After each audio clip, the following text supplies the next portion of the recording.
Hello, hello, hello, my lovelies. Christmas is here with another Cozy Book Nook. This week's Cozy Book Nook is Treasure Island by Robert Louis Stevenson. It was published in 1883. Not gonna lie, this was one of my favorites as a kid.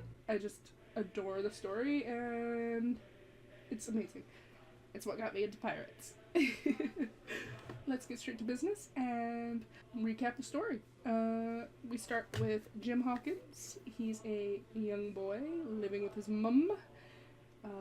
They're innkeepers of the Admiral Benbow in England. While Jim is working in the inn, this is where he meets Billy Bones, an old sea captain who ends up coming in, acting sketchy as hell. Kind of becomes a little bit of friends with Billy Bones. Then Billy Bones dies due to being a black spot, which is the pirate equivalent of a guilty judgment. Basically, he did something naughty, the pirates got mad, and they're like, fuck you, you're gonna die. Jimbo and his mom decide to open up the old dog's sea chest, and in it they find a logbook and a map. But hark, what is that? Footsteps outside? Jimbo and his mom end up running off, and whoever was outside end up ransacking the inn. Oops. Jim realizes, hey, this shit's important, so he brings it to his friends, Dr. Livesey and Squire Trelawney. These nerds immediately know that it's a captain's treasure map. Specifically, Captain Flint? Yes, Captain Flint. Fucking nerds. And they're like, hey, let's go get this shit. The Squire decides to hire a ship. This dumb fuck. He ends up hiring one of Flint's old mates, and basically all of Flint's crew. So the only one they can, the three main heroes can trust is the captain. That's one way to fuck up things. Dumbass. The Hispaniola, that's the name of the ship, ends up setting sail. Everything's fine for a while, and then Jimbo was doing something, ends up hiding, and overhearing talk of mutiny. Jim, being the good little kid he is, goes and tells the captain. The captain's like, alright, we got this. They end up reaching land. And the captain's smart and gets most of the mutineers off the ship by being like, hey, why don't you guys go on shore and have some shore leave type stuff. And Jim, being the little fucking idiot that he is, ends up going with the pirates. Smart Jimbo. So smart. So Jim gets scared by the pirates, runs away, hides a little bit, ends up seeing Silver murder someone who wasn't going to get in on the mutiny, runs even further into the island, and lo and behold, there's a crazy man named Ben Gunn. Apparently, he was one of Flint's crew, and he ended up getting marooned on the island. Totally trust him, Jimbo. Meanwhile, across the island, the captain and the good part of the crew are on the island now, in a little fort that the pirates built, a stockade that the pirates built. Jim returns to the stockade with Ben Gunn in tow. Silver attempts to negotiate with the captain. Captain's like, don't trust you, don't come near me. The pirates attack at dawn. The captain ends up getting injured. Jimbo, the little lovable fuck that he is, deserts his comrades and goes and finds Ben's homemade boat that he has somewhere in the island. Takes the boat, brings it out to the ship, decides to set the ship adrift so the pirates have no means of escape. Well, everybody has no means of escape. Then, for some reason, his boat drifts too close to the pirate camp.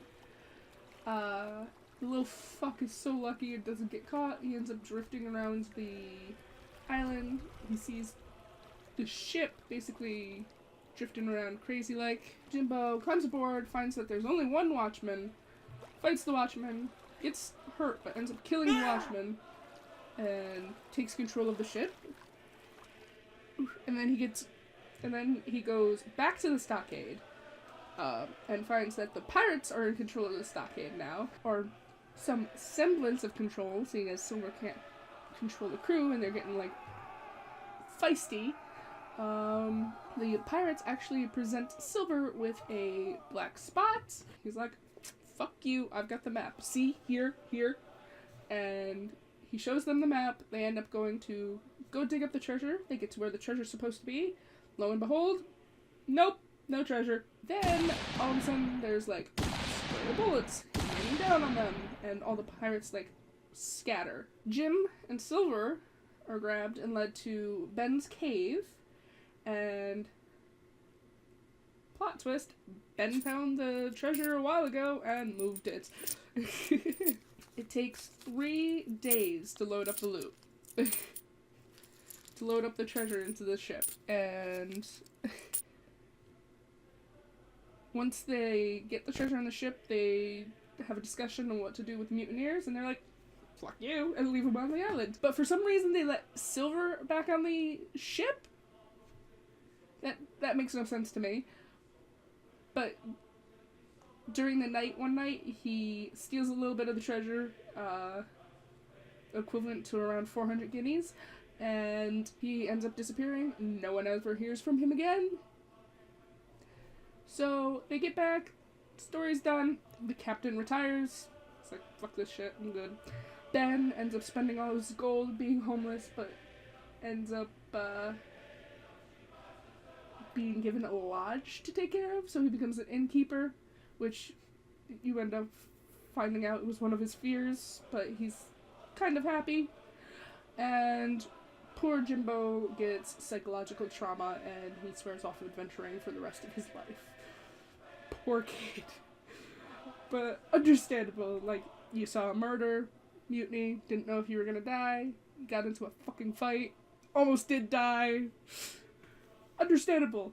You're allowed to have your traumas after that shit. But yeah, that was Treasure Island. It's one of my favorites. I love all different types of renditions of it. Like, pirates, they're my thing. It's fast-paced, it's a fast read, like, it shouldn't take too long to read it. I just thoroughly enjoy the story, and yeah. Okay, question. As you can tell from my book, it likes to just open. Question 1. What is adventure? Okay, how would I think of your everyday life? For me, adventure is going outside of your everyday life.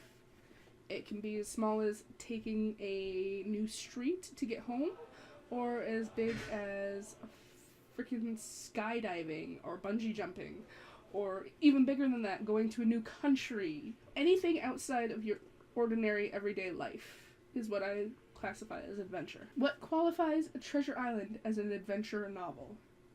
Is it the plot, the colorful characters? Like I said, they went outside their ordinary everyday lives, so that's an adventure. 2. Is this a story just for boys or young at heart men? Does it look like I have a fucking dick? No, this is for anybody who likes adventure. What is there in this novel for girls or grown women? Adventure! Sorry. 3. Can a search for treasure be taken as a metaphor for other kinds of quests? Is it a metaphor for human life itself? If so, what is the effect of Stevenson's giving his treasure a history of crime, bloodshed, and intrigue? Sometimes you gotta get down and dirty to get what you want. Is there something wrong or unclean about that which we seek? Is there a comment on human aspirations and how little the treasure seems to be worth once it is found? Is that the case in real life? It's not about the destination, man. It's about the journey. Sorry, but basically, yeah, yeah, you got the treasure. Yeah, you don't have to go and tell. We know they probably spent it or saved it or whatever, but this story was about the adventure. Who gives a fuck about the treasure? 4. Piracy can be taken as a metaphor, say for business or for imperialism. Was it Stevenson's intention to comment on such activities, Or are we reading too much into the novel when we see piracy and treasure as parallels to occurrences in our daily lives? If so, is there no connection at all? How about you explain the endearing relevance of Treasure Island's improbable adventure story for all types of readers? Because people want adventure.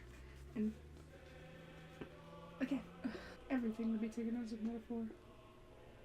Don't.